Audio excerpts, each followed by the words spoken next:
নমস্কার, আমি Hiralal Majumdar memorial college for উইমেনের সমাজতত্ত্ব বিভাগের অধ্যাপিকা ডক্টর চন্দ্রাবলী দত্ত। আজ আমি আমার ছাত্রীদের জন্য আমাদের পাঠ্যক্রমেরই একটি বিষয় সম্পর্কে আলোচনা করতে চাই। সোশিওলজি অফ জেন্ডারের প্রারম্ভিক কিছু বিষয় নিয়ে আজ আমরা কথা বলবো। সেক্স ও জেন্ডার অর্থাৎ জৈবিক লিঙ্গ এবং সামাজিক লিঙ্গ, এই বিষয় দুটিই হচ্ছে আজ আমার উপস্থাপনার প্রধান আলোচ্য বিষয়। ছাত্রীদের সুবিধার্থে আমি আমার এই আলোচনাটি বাইলিঙ্গুয়াল বা দুটি ভাষার মধ্যেই কিন্তু ওপেন রাখছি। সেক্স আর জেন্ডার এই শব্দ দুটি আমরা হয়তো স্কুলে যখন থেকে পড়ি তখন থেকেই অনেকেই শুনে এসেছি। অনেক সময় ফর্ম ফিল আপ করতে গিয়ে আমরা এই শব্দ দুটির সম্মুখীন হয়েছি। কিন্তু সেক্স কী বা জেন্ডার কী, প্রকৃত অর্থ হয়তো অনেকেই আমরা জানি না, এবং সেই কারণেই হয়তো এখনও পর্যন্ত অনেক সময়তেই এই সেক্স আর জেন্ডার শব্দ দুটিকে সিনোনিমাসলি বা সমার্থক শব্দরূপে ব্যবহার করা হয়। কিন্তু সমাজতাত্ত্বিক দৃষ্টিকোণ থেকে সেটা কি আদৌ ঠিক? বা যদি ঠিক না হয়, কেন সেটা ভুল, সেটাই আমি আজকে একটু আলোচনা করব। একজন নারীবাদী সমাজতাত্ত্বিক অ্যান ওকলে, যিনি ব্রিটিশ সমাজতাত্ত্বিক, তিনি 1972 সালে তাঁর একটি বইতে লিখেছিলেন, "Everybody knows that men and women are different. But behind this knowledge lies a certain uneasiness. How different are they? What is the extent of this difference? What significance does it have for the way male and female behave and are treated in society?" অর্থাৎ তিনি বোঝাতে চেয়েছিলেন যে হ্যাঁ, বলা হয় ঠিকই নারী পুরুষ পৃথক বা ভিন্ন, ভিন্নতা তাদের দৈহিক বৈশিষ্ট্যের, তবে তারা একে অপরের থেকে কতটা ভিন্ন, কিভাবে ভিন্ন, এবং সেই ভিন্নতা কিভাবে তাদের আচরণকে প্রভাবিত করে এবং তার দ্বারা প্রভাবিত হয়, সেই বিষয়ে কিন্তু মতানৈক্য বর্তমান। নারী পুরুষের দৈহিক, চারিত্রিক ও ক্রিয়াগত দিকের ভিন্নতার সম্পর্কে অনেক দ্বিধা রয়েছে, কিন্তু তাদের অস্তিত্বের সময়কাল এক না ভিন্ন, এই বিষয়ে কিন্তু কোনো দ্বিমত নেই। অর্থাৎ মনেই করা হয় যে নারী আর পুরুষ সৃষ্টির আদিকালে একই সময় থেকে কিন্তু তাদের অস্তিত্ব লক্ষ্য করা যায়।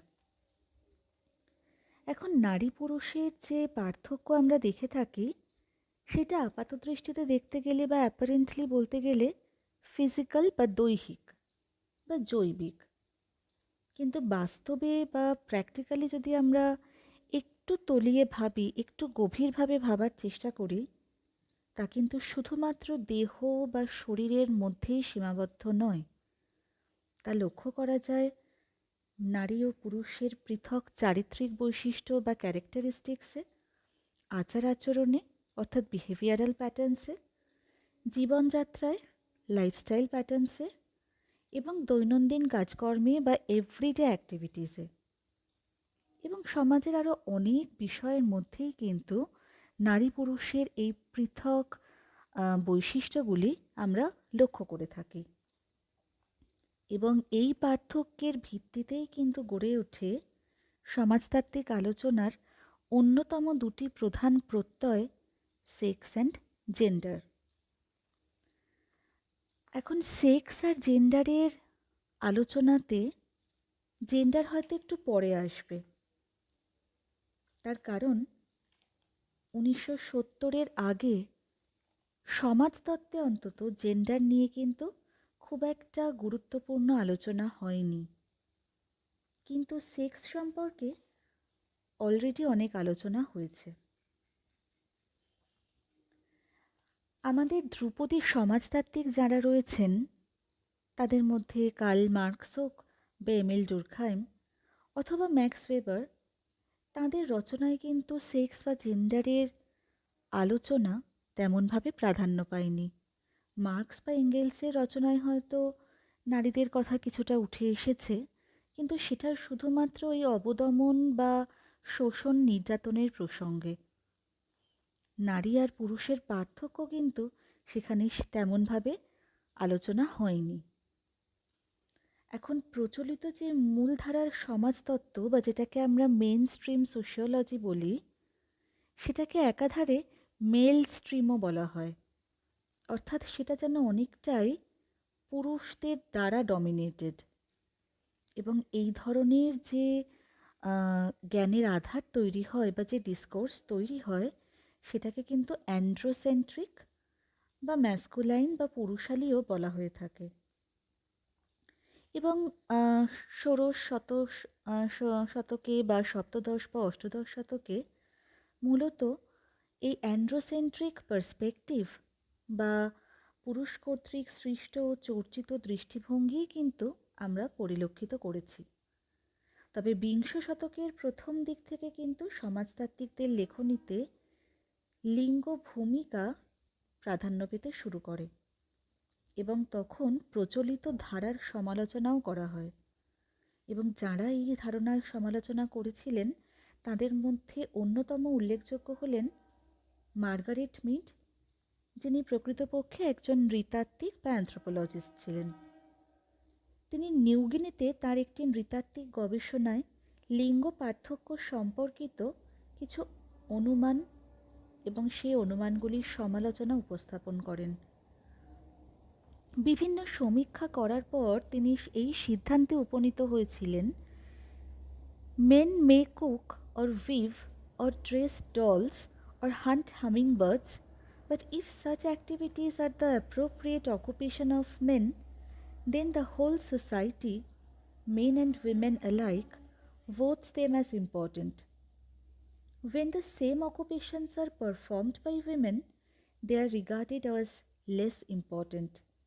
In a great number of human societies, men's sureness of their sex role is tied up with their right or ability to practice some activity that women are not allowed to practice. অর্থাৎ এখান থেকেই আমরা বুঝতে পারছি যে নারী আর পুরুষের প্রতি চিন্তা ভাবনা এবং তাদেরকে যেভাবে আমরা সমাজে ট্রিট করি সেটা কিন্তু পৃথক। অর্থাৎ একই কাজ যেটা পুরুষ করছে সেটাকে যখন আমরা বাহবা দিচ্ছি বা প্রশংসা করছি বা সেটাকে খুব উৎকৃষ্ট বলে মনে করছি, সেই একই কাজ যখন মহিলা করছে সেটাকে কিন্তু আমরা অতটা গুরুত্ব দিয়ে দেখছি না। এবং পুরুষরা সবসময়ই স্বভাবজাত ভঙ্গিতে তাদের নিজেদের যে কাজকর্ম বা ভূমিকা সেগুলোকে একটা লিঙ্গ ভূমিকার পরিপ্রেক্ষিতে দেখে থাকেন এবং নিজেদেরকে অনেকটাই উৎকৃষ্ট বা সুপিরিয়র বলে মনে করে থাকেন। এখন 1970-এর দশকে নারীবাদী তত্ত্বের পুনরুত্থান হয়। আমরা জানি যে সেই সময়তে তৃতীয় তরঙ্গ অলরেডি শুরু হয়ে গেছে নারীবাদের, এবং এই সময় বিশ্বকে এবং জীবনকে নতুন করে অনুধাবন করার একটা চেষ্টা করেন এই নারীবাদী সমাজতাত্ত্বিকরা। তারা প্রচলিত এই অ্যান্ড্রোসেন্ট্রিক ধারণাকে সমালোচনা করেন এবং এই সেক্স আর জেন্ডারের মধ্যে ডিফারেন্স তৈরি করে পরিষ্কার বুঝিয়ে দেন যে সেক্স আর জেন্ডার কিন্তু এক নয়, তারা সমার্থক নয় বা তারা সিনোনিমাস নয়। 1972 সালে অ্যান ওকলি আবার বলেন তার সেক্স, জেন্ডার অ্যান্ড সোসাইটি নামক গ্রন্থে যে sex refers to the biological division into male and female, gender to the parallel and socially unequal division into femininity and masculinity। অর্থাৎ এই সংজ্ঞার সূত্র ধরেই সমাজতাত্ত্বিকরা এই সিদ্ধান্তে উপনীত হয়েছিলেন যে জেন্ডার প্রকৃতপক্ষে একটি সামাজিক ও সাংস্কৃতিক নির্মাণ। এটি কিন্তু আমাদের জন্মসূত্রে প্রাপ্ত বা গিভেন কোনো বিষয় নয়। সেক্স আর জেন্ডার শব্দ দুটি ইংরেজি ভাষায় উদ্ভূত ঠিকই, কিন্তু তার সমান্তরাল বাংলা প্রতিশব্দও কিন্তু আমরা ব্যবহার করে থাকি। আমরা প্রত্যেকেই ভারতীয় সোশ্যাল অ্যাক্টিভিস্ট এবং সোশ্যাল সায়েন্টিস্ট কমলা ভাসিনের নাম শুনেছি, যিনি সম্প্রতি গত হয়েছেন। তার মতে most South Asian languages have only one word, linga, used for both sex and gender. To distinguish between them, we have found two words to qualify linga. For sex, we say prakritik linga or natural or biological sex, and for gender, samajik linga or social sex. এখন এই যে gender বা সামাজিক লিঙ্গ, তা কেন সেক্সের চাইতে আলাদা? কারণ এর মধ্যেই নিহিত থাকে আমাদের সামাজিক প্রতিষ্ঠান এবং রীতিনীতির বিভিন্ন বিষয়। আমরা জন্মসূত্রে হয়তো দেখি যে একটি বাচ্চা বা একটি নবজাতক শিশু ছেলে বা মেয়ে হিসাবে জন্মেছে। তার কিছু দৈহিক বৈশিষ্ট্যের মাধ্যমে আমরা তাদেরকে পৃথক করতে পারি। কিন্তু সেই বাচ্চাটি কি জন্ম থেকেই কিছু আলাদা চারিত্রিক বৈশিষ্ট্য নিয়ে জন্মায়? এটা আমার স্টুডেন্টদের কাছে একটি আর্জি যে তারা প্রত্যেকে যেন একটু ভেবে দেখে যে সত্যি যখন বাচ্চা জন্মায় তখন কি ছেলেরা আলাদা সময় কাঁদা, মেয়েরা আলাদা সময় কাঁদা, ছেলেদের অন্য সময় খিদে পায়, মেয়েদের অন্য সময় খিদে পায়, এরকম কি ভাগ আমরা দেখি? নাকি বাচ্চার যখন খিদে পাচ্ছে সে কাঁদছে, তার যখনই কোনো আনকমফোর্টেবিলিটি লাগছে বা কোনো একটা ডিসকমফর্ট হচ্ছে তখন সে কাঁদছে, অর্থাৎ কান্নাটা তার একটা অভিব্যক্তির প্রকাশ হিসেবে আমরা দেখছি। কিন্তু যত সেই নবজাতক শিশুদের বড় করা হয়, ছেলে বা মেয়ে, আমরা নিজেরা সমাজের ব্যক্তিরা তাদের উপরে কিছু বৈশিষ্ট্য চাপিয়ে দিই। অর্থাৎ we try to impose certain points, certain attributes on both women and men. আমরা বলে থাকি কি যে পুরুষরা পুরুষ, তারা কাঁদবে না, তাদের চোখে জল আসবে না। ছেলে হয়েছে তুমি কাঁদবে কেন? ছেলেরা কি কাঁদে? মেয়েদের ক্ষেত্রে আমরা বলি যে অবভিয়াসলি তারা কাঁদবে। কান্নাটা তাদের একটা অভিব্যক্তির প্রকাশ। তাদের আনন্দ, হাসি সব কিছুকেই তারা এবং দুঃখ প্রত্যেকটা জিনিসকেই তারা কান্না দিয়ে ব্যক্ত করতে পারে। কিন্তু ছেলেদের ক্ষেত্রে আমরা সেটা বলি না। ছেলেদের ক্ষেত্রে তারা জোরে কথা বলতে পারে, তারা রাত অবধি বাইরে থাকতে পারে। কিন্তু মেয়েদের ক্ষেত্রে জোরে কথা বলাটা ভীষণ খারাপ, তাহলে লোকে বাজে মেয়ে বলবে। বেশি রাত্রি অবধি বাইরে থাকা যাবে না, তাহলে তাকে সমাজ বিরুদ্ধ আচরণ বলে মনে করা হবে।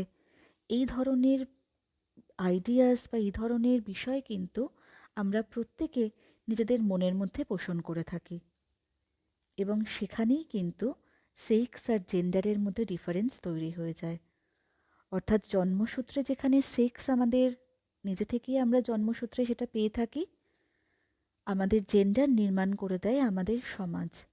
এবং আমাদের সমাজ মানে আমাদের চারিপাশের মানুষজন, যারা বিভিন্ন নিয়ম কানুন তৈরি করার মধ্যে দিয়ে আমাদের ওপরে কিছু বৈশিষ্ট্য আলাদা করে চাপিয়ে দিচ্ছে।